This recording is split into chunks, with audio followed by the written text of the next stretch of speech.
Bonjour à toutes, bonjour à tous, bienvenue dans ce nouveau journal. Voici tout de suite les titres de ce jeudi 9 juillet 2020. Des vestiges ont été trouvés en plein centre-ville de Chambéry. Les archéologues ont découvert le site de l'Eminco. À Saint-Paul-en-Chablais, c'est une fresque du Moyen-Âge qui se révèle sur un mur de l'église. Troisième et dernier épisode de notre série de la semaine. Après l'innovation dans le monde de l'outdoor, Emmanuel Jaude s'est intéressé au matériel éco-responsable.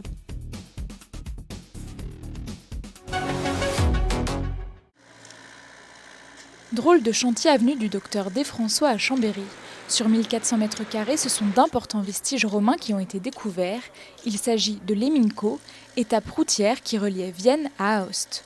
Son emplacement n'était jusque-là pas encore connu. C'est donc un site qui s'organise autour d'un carrefour routier. On a deux voies antiques qui se croisent sur le site. Et aux abords de ces voies, on a toute une série de bâtiments qui s'installent dès la fin du 1er siècle la fin du 1er siècle avant ou début du 1er siècle de notre ère.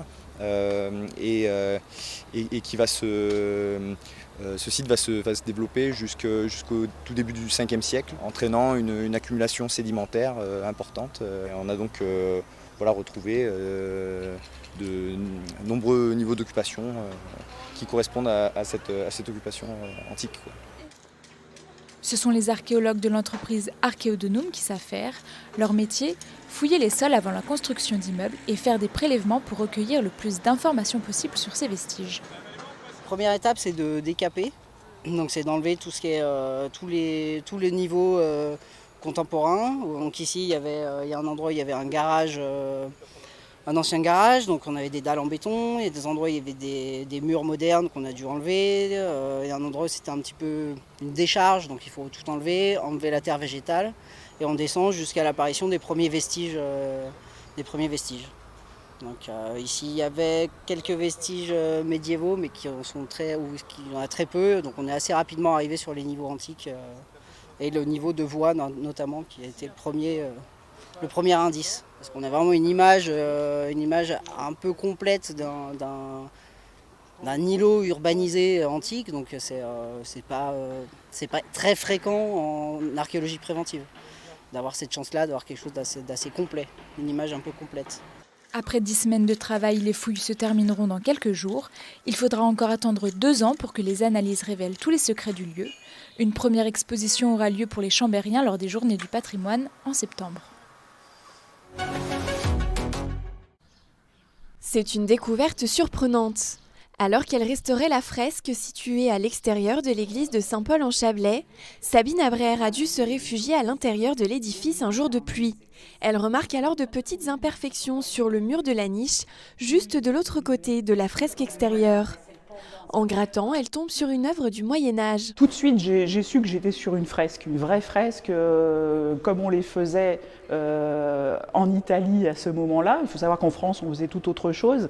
Donc il y a une texturation très veloutée, quelque chose qui ressemble à de la pierre.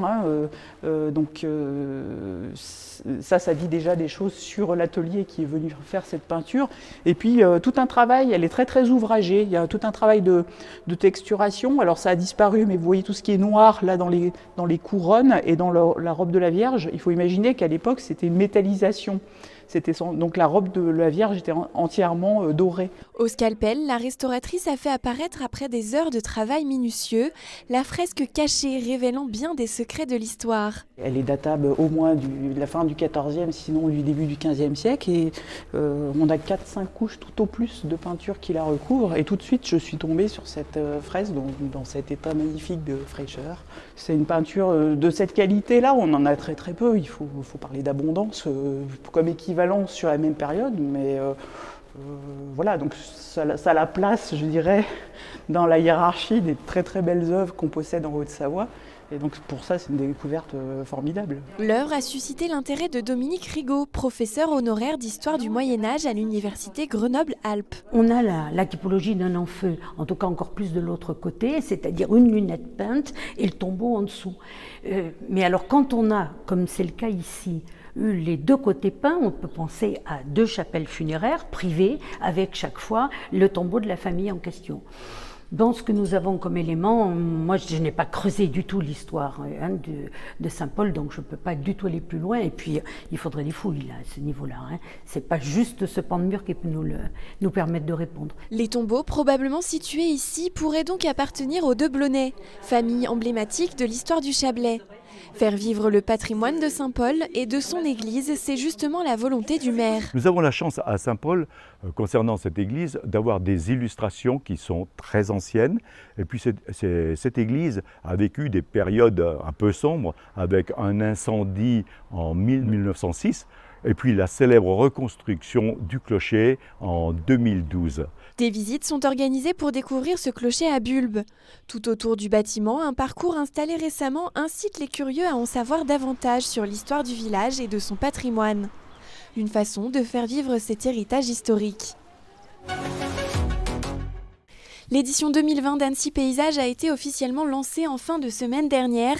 Maintenu malgré la crise sanitaire, le festival propose 27 œuvres disséminées aux 4 coins de la ville. La moitié des œuvres proposées sont des nouveautés et 5 sont de retour. Cette version quelque peu édulcorée ne change pas de formule. Balades, réflexions et contemplations sont au programme jusqu'au 27 septembre. On écoute Sophie Lally et Adji, 2 artistes présentes cette année au micro de Sébastien Germain. J'ai voulu cette année parler de la disparition des oiseaux. Un tiers qui ont disparu en 10 ans, oiseaux de campagne, donc les oiseaux de jardin, ce qu'on a eu l'habitude de voir et d'entendre pendant des millions d'années. Eh bien, d'un coup, en 10 ans, un tiers, c'est énorme pour moi. Donc j'ai voulu parler de ça. Pour moi, c'est assez grave. C'est un sujet écologique, bien entendu. J'ai proposé pour Annecy Paysages cette année donc des perchoirs avec 304 oiseaux posé en attente d'une réponse. Chaque lieu qui m'invite a le droit à sa propre maison. Donc c'est une apparition qui intervient au moment du coucher du soleil. C'est une manière pour moi de travailler sur le paysage avec les éléments naturels en fait, et le rythme global du temps et le flux du temps et de la temporalité et de ne pas de jouer sur la tombée de la nuit en fait. Si dans le milieu de l'équipement de sport de montagne, les innovations sont légion, il en est bien une qui est en train de devenir tout simplement incontournable. Il s'agit de l'éco-responsabilité des produits. Car s'il y a quelques années encore, seules quelques marques proposaient des lignes recyclées ou recyclables, il ne s'agit aujourd'hui plus d'un atout, mais bel et bien d'un prérequis. C'est quand même des produits techniques et du coup avec des matières souvent à base de plastique ou de pétrole. Donc là, on a de plus en plus de marques qui s'orientent vraiment sur des conceptions à partir de produits recyclés. C'est un enjeu aujourd'hui clairement. Il y a une demande des clients là-dessus, ce qui est bien.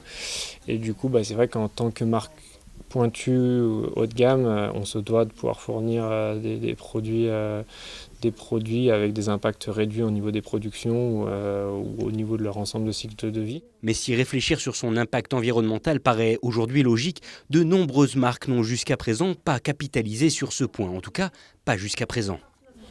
Disons qu'il faut passer la deuxième et je crois que c'est le cas pour toutes les marques. On ne peut plus se permettre d'attendre, on se fait challenger même par nos athlètes aujourd'hui. Par exemple Mathieu Navio qui est athlète freeride chez nous, qui a monté son projet Une bouteille à la mer avec toute une association d'athlètes qui viennent challenger les propres marques et nous dire là aujourd'hui moi j'ai besoin d'être fier de la marque que je porte et il faut passer la seconde et on les suit à 300%. Aujourd'hui, presque tous les acteurs de l'outdoor proposent une collection éco. Pourtant, il ne s'agit encore que d'une montée en puissance qui devrait atteindre son paroxysme d'ici quelques années seulement. Il faut y aller à un rythme soutenu mais pas trop important parce que ça ne sert à rien de changer sans arrêt, parce que changer sans arrêt, ça va aussi au contraire du green. C'est-à-dire qu'il ne faut pas non plus développer et faire remplacer des vestes aux gens sans arrêt. Il faut amener le bon produit au bon moment. Les objectifs, ils sont de réduire de 30% l'empreinte carbone globale de l'entreprise, que ce soit dans sa production ou dans sa vie de tous les jours, à horizon 2023. Donc c'est un truc sur lequel on se bat chaque jour pour essayer de trouver de nouvelles manières de livrer, de nouvelles manières de concevoir les produits. Et voilà. Initialement poussé par les consommateurs, il s'agit véritablement là d'une des évolutions les plus incontournables de ces dernières années, et ce, quel que soit le sport ou son lieu de pratique. C'est la fin de cette édition, merci de l'avoir suivi. Nous nous retrouvons demain pour un nouveau journal sur 8 Mont Blanc.